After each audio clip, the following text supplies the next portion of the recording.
Buenos días, este es el último video que tenemos sobre el sistema vascular en sí. Luego vamos a abordar el tema de la sangre como tal, como líquido y sus componentes.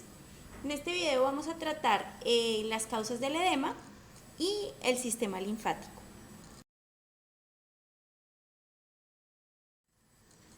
Para abordar este tema, el edema, primero que todo debemos tener muy claro qué es, cuáles son las fuerzas de Starling y qué es el edema. El edema es la acumulación de líquido en el espacio intersticial. Esa acumulación se da por el desequilibrio en las fuerzas de Starling. Recordemos las fuerzas de Starling que vimos en la clase anterior. Vimos que son 4 esenciales y 2 adicionales que se adicionaron en el modelo revisado. Entonces son la presión hidrostática capilar, la presión coloidosmótica capilar, la presión hidrostática intersticial y la presión coloidosmótica intersticial. En el modelo clásico no está el glucocáliz, que estaría aquí, que serían 2 fuerzas adicionales muy pequeñas, pero pues que existen, que son la presión hidrostática del glucocáliz y la presión coloidosmótica del glucocáliz. Para efectos de este ejemplo, no las vamos a tener en cuenta.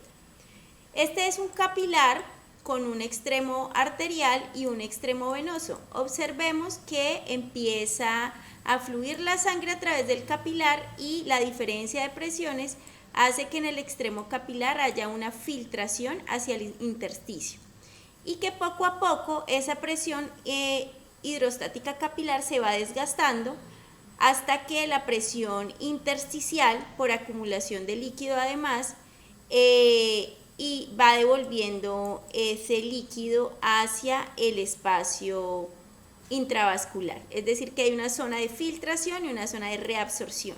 En los modelos revisados nos dicen que realmente si un capilar está muy bien perfundido, esto no es lo que ocurre, sino que siempre hay filtración, solo que se va volviendo más pequeña. Cualquiera de las dos que sea el caso, digamos que hay que tener en cuenta el juego de presiones, que es importante. ¿Cuál es ese juego de presiones? Que si aumenta la filtración demasiado, la presión hidrostática intersticial tiende a aumentar. Si bajan las proteínas, esta presión coloidosmótica disminuye y eso hace que el filtrado se limite porque el agua, que hace que la salida sea mayor porque no hay quien mantenga las proteínas dentro del plasma. Entonces, si todavía no tenemos claro qué pasa si cualquiera de estas se modifica, pues es hora de repasarlo en el video anterior. Como decíamos anteriormente, el edema o las causas del edema básicamente es el desequilibrio entre las fuerzas de Starling. Aquí tenemos la fórmula tal como la repasamos y es básicamente la acumulación excesiva de líquido en el espacio intersticial. Y vamos a observar algo así. Fíjense que aquí tenemos edema de miembros inferiores, la persona está presionando la piel y genera una cosa que se llama fobia. La fobia es una depresión en la piel y esa fobia puede ser dura o blanda. Por favor, dejen en la consulta abajo en los comentarios cuáles son los tipos de fobia y por qué esas diferencias que se dan. Esa acumulación de líquido en el espacio intersticial puede darse por diferentes motivos. Sin embargo, nuestro cuerpo está preparado para detener o evitar que nosotros tengamos edema. ¿Cuáles son los mecanismos de prevención? El primero es la capacidad de aumentar la presión intersticial cada vez que sale líquido. ¿Qué quiere decir eso? Que cuando la presión hidrostática capilar empuja el líquido hacia el intersticio, el líquido intersticial aumenta su presión, ¿sí? Y eso hace que haya más movimiento de líquido hacia el sistema linfático que va a bombear ese líquido de regreso a la parte venosa. O esa presión intersticial también va a hacer que se reabsorba el líquido hacia el capilar. Cualquiera de las dos cosas evita la acumulación de líquido en el espacio intersticial. Segunda cosa, la capacidad del sistema linfático para bombear. Si tenemos un sistema linfático que funcione adecuadamente, pues no va a haber problema. Al final de este video, pues veremos cómo funciona el sistema linfático. Y 3, la capacidad para disminuir la presión oncótica intersticial porque las proteínas están supremamente diluidas. Muchas de las proteínas generalmente tienen mucha dificultad de pasar del espacio intravascular al intersticial. Sin embargo, muchas de ellas lo logran haciendo transitosis por las células. Sin embargo, como el líquido intersticial es tan grande, pues diluye mucho esas proteínas, haciendo que la presión oncótica intersticial sea muy baja, lo que atrae poco líquido y que las proteínas que logren acumularse se mandan de regreso a la parte venosa a través del sistema linfático. Entonces tampoco se acumulan allí, lo que genera poca presión oncótica intersticial. Y finalmente, hay unas zonas que tienen una ventaja con respecto al edema respecto a otras. La zona más protegida del edema que tenemos es el pulmón. ¿Por qué? Porque como maneja una volemia similar a la generalizada, pero en un espacio más pequeño, que es el sistema vascular pulmonar, entonces las proteínas están más concentradas allí y eso hace que la presión oncótica capilar de los capilares pulmonares sea mayor y mantiene más líquido dentro de los capilares, evitando que vayan hacia los alvéolos. Esas son básicamente las prevenciones que tenemos frente al edema. Ahora lo que vamos a ver es cuáles son las causas del edema. Dijimos en una diapositiva anterior que es el desequilibrio de esas fuerzas de Starling. Entonces vamos a ver fuerza por fuerza y qué hace que esa se modifique y cause edema. La primera causa de edema y una de las más comunes es el aumento de la presión hidrostática capilar. Acuérdense que la presión hidrostática capilar la ejerce la cantidad de sangre que logre llegar a los capilares. Entre más sangre logre llegar a los capilares, pues la presión hidrostática capilar es mayor. Como lo vimos en la primera diapositiva, es una de las fuerzas que es mayor a las demás, es decir, que generalmente le gana a todas, de unos más en promedio 35 milímetros de mercurio. ¿Qué puede causar el aumento de la presión hidrostática capilar? Transfusiones de sangre o líquido. Muchas veces hacemos transfusiones, pero esas transfusiones pueden superar la capacidad de autorregulación de las arteriolas y llevar a los capilares demasiado líquido que no puedan manejar. Eso puede generar una fuga hacia el intersticio en varios órganos, incluido el pulmón. Entonces, una transfusión de sangre, de mucha sangre, no estamos hablando de una sola unidad de glóbulos rojos o de sangre completa, sino muchas unidades, puede generar un edema pulmonar que se llama trailing. Segunda pregunta del video y anótenla ahí, ¿qué es el trailing y por qué se da? Ahora, en la transfusión de líquidos, a veces para hacer reanimación se utilizan bolos de 500 mililitros, 300 mililitros y está bien, pero muchas veces los pacientes requieren más de 1000 mililitros o 2000 y algunos de estos pacientes el corazón tienen problemas de contractilidad y el corazón no es capaz de bombear todo ese líquido, así que puede generar edema pulmonar o si es demasiado el líquido puede generar edema generalizado en miembros inferiores también cuando hay incapacidad del corazón derecho. En clase habíamos hablado mucho de qué pasa cuando el ventrículo derecho no puede contraerse bien o tiene demasiada poscarga. Genera un aumento de la presión retrógrada hacia la aurícula derecha y eso genera edema en miembros inferiores. ¿Qué realmente está pasando ahí? Pues que se está aumentando la presión hidrostática capilar, ¿sí? Igual para el corazón izquierdo, si aumenta la presión del corazón izquierdo, aquí lo tenemos, ¿cierto? Si aumenta la poscarga del corazón izquierdo o tiene dificultades en la contractilidad, la cantidad de sangre va a aumentar en el ventrículo izquierdo, eso va a llevar a una acumulación de sangre en la aurícula, lo que va a llevar a una acumulación en los capilares pulmonares hasta que se congestionen porque hay aumentos de la presión hidrostática capilar y produciría edema pulmonar, ¿sí? Entonces, el edema pulmonar que sucede por fallas en el corazón se llama edema de origen cardiogénico. Por favor, busquen su definición y también la colocan en la caja de comentarios. Hay otras cosas que impactan y que pueden generar edema de menor gravedad, como la segunda, que es la postura de pie y el impacto de la gravedad sobre los miembros inferiores. Ya sabemos que el estar acostado y levantarse produce un impacto de la gravedad porque la altura genera una diferencia en las presiones hidrostáticas, es decir, que las presiones de los miembros inferiores son mayores. Si eso es demasiado el impacto, ¿sí?, el líquido empieza a fugarse del espacio capilar al espacio intersticial y puede generar edema de miembros inferiores, como en la imagen donde les expliqué la fobia. Bueno, ya hablamos de la falla cardíaca o la de corazón derecho.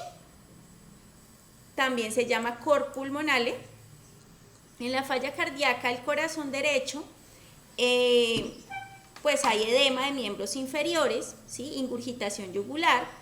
Y en la falla cardíaca izquierda, pues hay edema pulmonar que también se llama cor pulmonale, ¿sí?, que era lo que estábamos explicando aquí en esta grafiquita de este dibujo. Y finalmente tenemos otra de las causas que puede generar edema gracias al aumento de la presión hidrostática, y es la trombosis venosa. ¿Cómo sucede esto? Para esto sí vale la pena hacer un dibujito. Digamos que esta es la pierna de una persona. Bueno, no me quedó tan linda, no me critiquen. Esta es una vena. Se supone que la sangre debe transitar hacia el corazón de miembros inferiores hacia los superiores, y hay unas valvas y toda la cosa que nos ayudan a mover esa sangre. Imagínense que aquí hay un coágulo de sangre.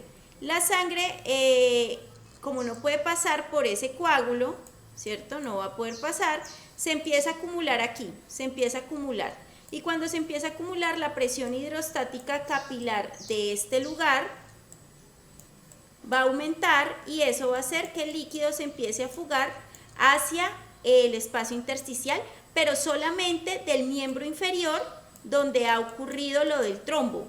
Entonces, uno de los signos clínicos importantes de la trombosis venosa es edema unilateral. ¿Unilateral de dónde? Pues solamente de la extremidad que tiene el coágulo.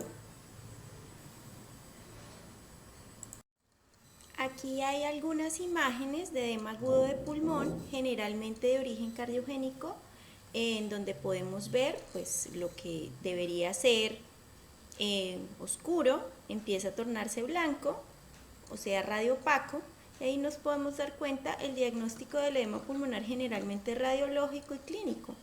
Y aquí tenemos algunos ejemplos para que se haga una idea. Así se presentaría el edema en miembros inferiores. Entonces vemos cómo se presenta una fobia que deja marca. Habíamos dicho que hay que averiguar un poco más acerca de ese tema. Pueden consultarlo. Otra de las causas más frecuentes de edema es la disminución de la presión coloidosmótica capilar, y generalmente se da por disminución de la cantidad de proteínas plasmáticas que hay allí, y eso puede darse por diferentes causas. La primera, digamos que puede ser por desnutrición. Una persona que no coma bien, pues simplemente no consume aminoácidos, así que no se pueden hacer proteínas plasmáticas. No sea inmediato, pero también puede bajar la presión coloidosmótica intersticial, porque lógicamente con el tiempo pues ahí tampoco van a haber proteínas. Uno de los ejemplos de esto podría ser el síndrome de Kwashiorkor, donde no sé si han visto fotos, pero son niños con caquexia, que es decir, pérdida de masa muscular en brazos y piernas, y un abdomen prominente.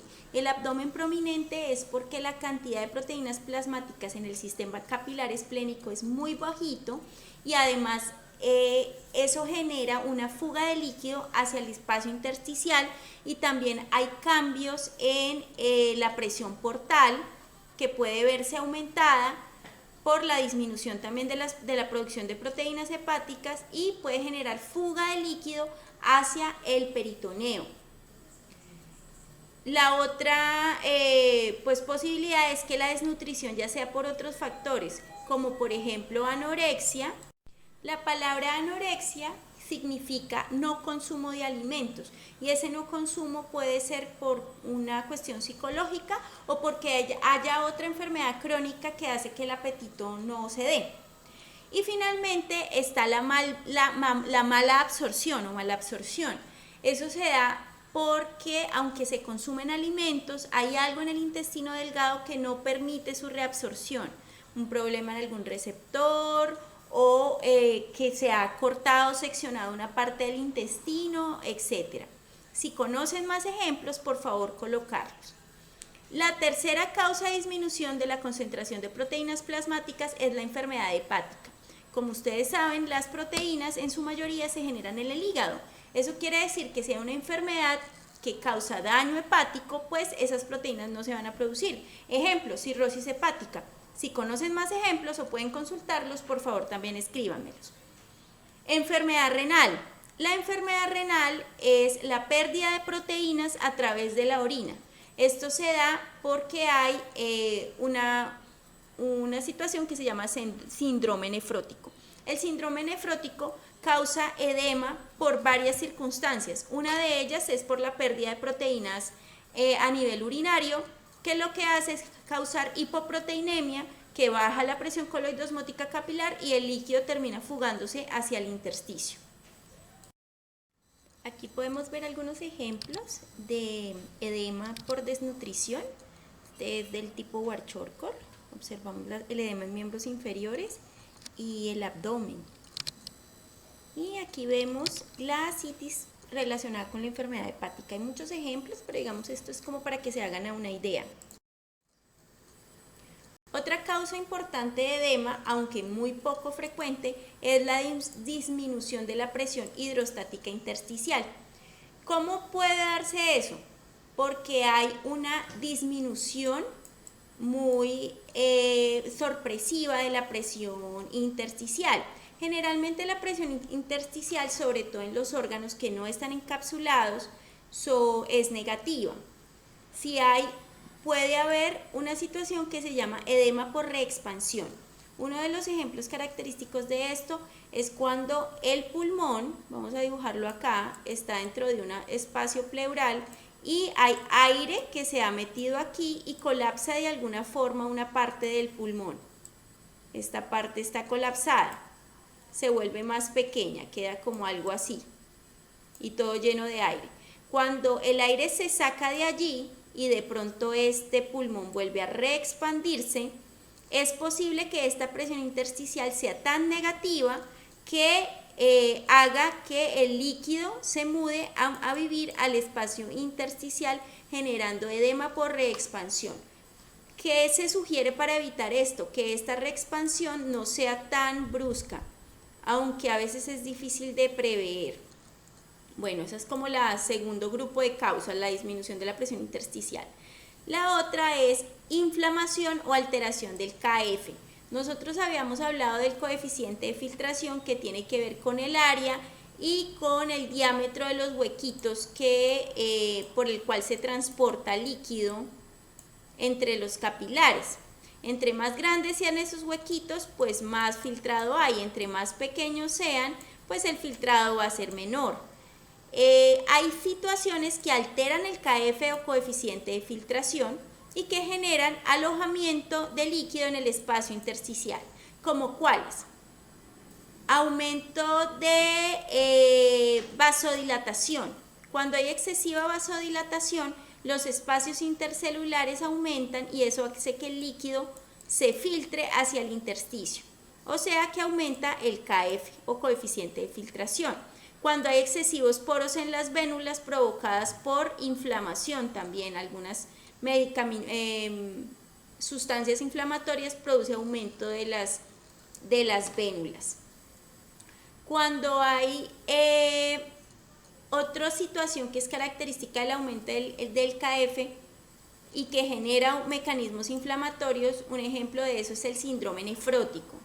El síndrome nefrótico es un síndrome inflamatorio, a veces autoinmune, que destruye algunas de las proteínas que están en la membrana glomerular, que evita que se pierdan proteínas hacia la orina. Cuando esas proteínas aumentan el diámetro, esa pérdida de proteínas de superficie que están en la membrana se pierden, son atacadas o lo que sea, los poros por donde transita el filtrado son más grandes y el paciente empieza a perder proteínas como la albúmina hacia la orina. Eso es un ejemplo de aumento del KF, que en este caso es malo y va a causar que las proteínas se pierdan en la orina, pero también que si hay una vasodilatación en otros lugares, pues se genere edema de miembros inferiores, superiores, etc. Y otro que puede causar edema son los aumentos de la presión osmótica intersticial. ¿Cómo es posible eso? Resulta que yo les había dicho que las proteínas que estaban aquí en el intersticio estaban tan diluidas o eran bombeadas a través del sistema linfático que no generaban una presión oncótica importante. Recordemos que la presión oncótica intersticial atrae líquido hacia el intersticio. Cuando hay demasiado aumento de esta presión, pues se va a acumular el líquido y va a generar edema. ¿Cómo puede suceder esto? Hay un síndrome que se llama sepsis, que por favor búsquenlo como cuarta pregunta. La sepsis genera muchas sustancias inflamatorias vasodilatadoras y ya establecimos que la vasodilatación pues provoca edema, pero aún más, esa vasodilatación hace que los espacios entre las células sean más grandes y puedan pasar las proteínas, si vamos a dibujar una proteína, del espacio intravascular al intersticio. Al aumentar la cantidad de proteínas en el intersticio, esto va a aumentar la presión oncótica intersticial y va a atraer aún más líquido, empeorando el edema.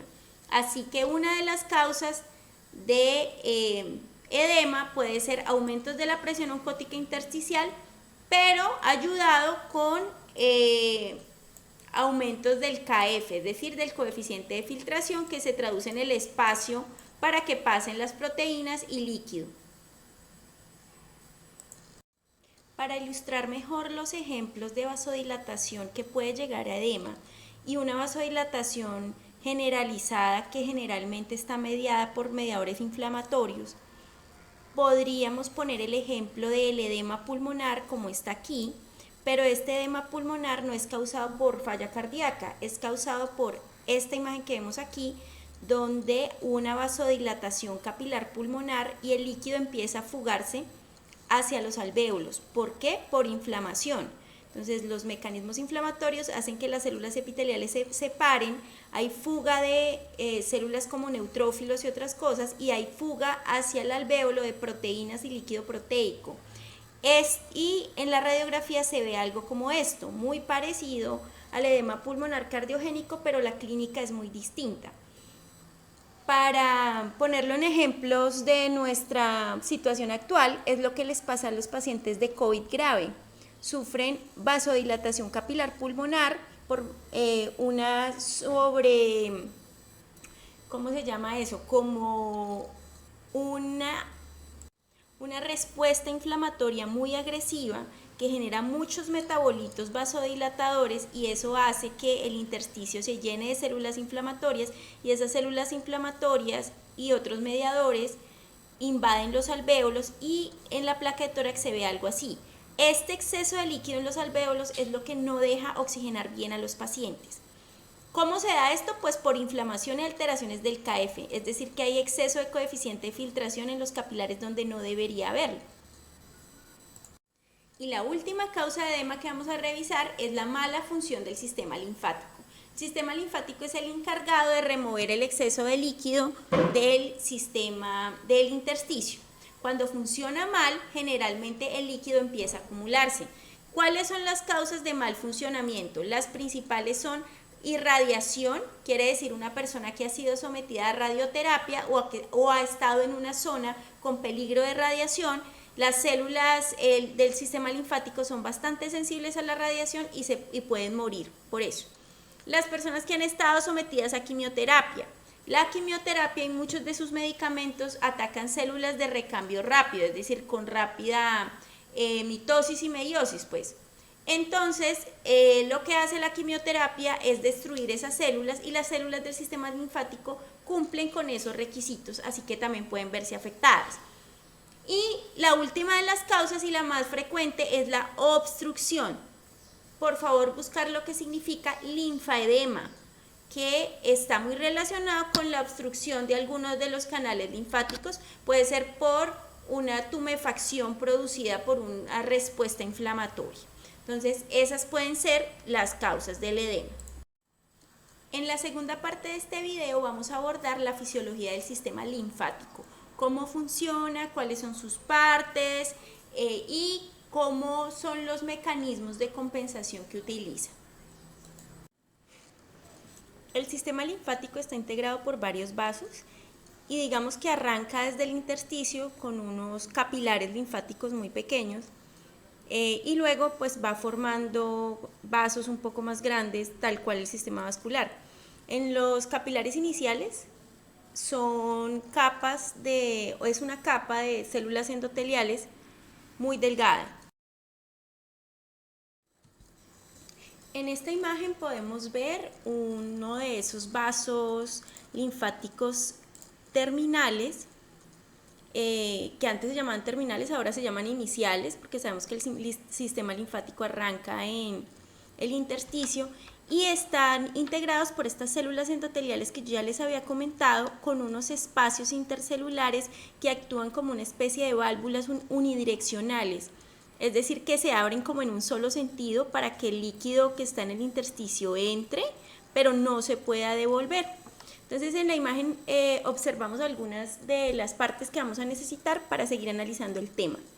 1, pues el interior del capilar linfático. 2, las células y núcleos de las células endoteliales de este vaso. 3, el espacio intersticial. 4, la célula endotelial del capilar linfático. 5, la apertura del endotelio o abertura.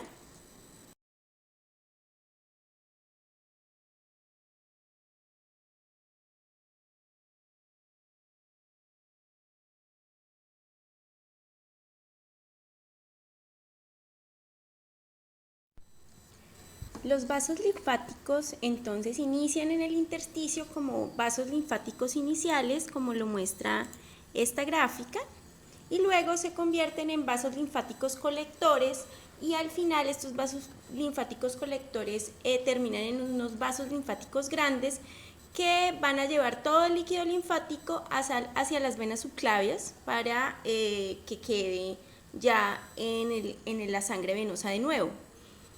Fíjense en estas pequeñas válvulas linfáticas primarias, no son válvulas como tal, son que las células están colocadas como en diagonal, el líquido puede entrar pero no puede salir. Eso por una diferencia de presiones que ya vamos a hablar. En los vasos linfáticos colectores ya empieza a aparecer una capa de músculo liso y unas válvulas. Estos vasos se parecen mucho a las venas, pues hay valvas que obligan al líquido a ir en forma unidireccional y evitan el flujo retrógrado, y además también pueden generar compresiones y descompresiones del líquido. En la imagen podemos ver, para poder entender esto hay que dividirlo como en dos fases, una fase de expansión y una fase de compresión. Durante la fase de expansión, cuando el líquido viene de los capilares y se va acumulando en el intersticio, ¿sí?, la presión hidrostática intersticial aumenta por encima de la presión que hay dentro del vaso linfático. Eso hace que el líquido quiera entrar desde el intersticio hacia el capilar linfático a través de esas válvulas linfáticas primarias por diferencia de presiones, aquí mayor que aquí. Cuando la presión por aumento de líquido empieza a aumentar dentro del capilar linfático, comienza la fase de compresión. La fase de compresión es que aumenta la presión hidrostática aquí a nivel del interior del vaso, y eso hace que las válvulas linfáticas primarias se cierren, ¿sí? Aquí ya las vemos cerradas, aquí las vemos abiertas, y el líquido va en dirección hacia los vasos linfáticos colectores. Cuando van a los vasos linfáticos colectores, ya que hay unas válvulas que son unidireccionales y estos vasos ya se parecen más a las venas con capa de músculo liso. En estos espacios que están divididos por una válvula y otra válvula, se comportan como si fueran pequeños corazones, es decir, que tienen una fase de diástole o de llenado y una fase de sístole o eyección. Tanto la compresión generada por este músculo liso como la compresión extrínseca del intersticio y los músculos que estén a los lados ayudan a que el líquido linfático se mueva de forma unidireccional. En un video anterior yo les explicaba que el líquido intersticial está integrado por matriz extracelular, o sea que no es un líquido en realidad, sino un gel. Ese gel tiene bastante, digamos, rigidez, no es muy distensible. Entonces, para que el flujo linfático pueda ser posible, la presión intersticial debe aumentar para que el líquido pueda entrar al espacio de los vasos linfáticos. Como vemos aquí hay está la presión media de los vasos linfáticos y vemos que hay un momento donde es bastante distensible los vasos, es decir que fácilmente hay un aumento del flujo relativo con un aumento de la presión linfática. Aquí perfectamente vemos las diferencias son bastante sustanciales, pero hay un momento donde la presión linfática es ya tan alta, es decir de 2 a 4, que así ya el flujo no aumenta más, así se vaya aumentando la presión linfática, es decir, esto es como si yo metiera aún más líquido dentro del capilar linfático, pero llega un momento donde así yo meta más líquido, el flujo no aumenta. ¿Esto por qué es? Porque hay un límite en la distensibilidad de estos vasos y eso hace que el flujo sea limitado. ¿Qué quiere decir esto también? ¿De qué depende que la presión del líquido linfático aumente? O sea, esta presión dentro del vaso linfático. Pues depende de varias cosas, sobre todo del aumento de la presión intersticial. Imaginemos que esto es un vaso linfático. Aquí está la terminal del vaso linfático y por aquí está el capilar. Este es el capilar, este es el vaso linfático y este es el espacio intersticial. El líquido que sale del capilar se va acumulando aquí y va aumentando la presión hidrostática intersticial. Eso hace que el líquido quiera desplazarse al interior del vaso linfático. Pero si es demasiado el aumento de la presión intersticial hidrostática, eso no va a aumentar la cantidad de drenaje que se hace por el líquido linfático. Hasta cierto punto lo va a aumentar, pero cuando llegue a un límite ya no va a aumentar y ese líquido va a empezar a acumularse en el líquido intersticial. Cuando se supera la capacidad del sistema linfático de poder drenar el líquido. Así que vamos a tener una acumulación, especialmente cuando la presión hidrostática capilar aumenta demasiado. El sistema linfático devuelve casi que al día 2 a 4 litros de líquido intersticial y así nos ayuda a mantener el equilibrio de los líquidos. Muchos órganos tienen vasos linfáticos, pero digamos que no todos. Generalmente el músculo esquelético y el intestino solamente tienen vasos linfáticos iniciales. Ya hay otros órganos como el cerebro que no tiene vasos linfáticos. Generalmente están más en la piel, en el sistema genitourinario, respiratorio y gastrointestinal. En esta imagen nos muestra los 3 bucles de convección, uno lleva sangre arterial, el otro lleva sangre venosa y este será el bucle del flujo linfático.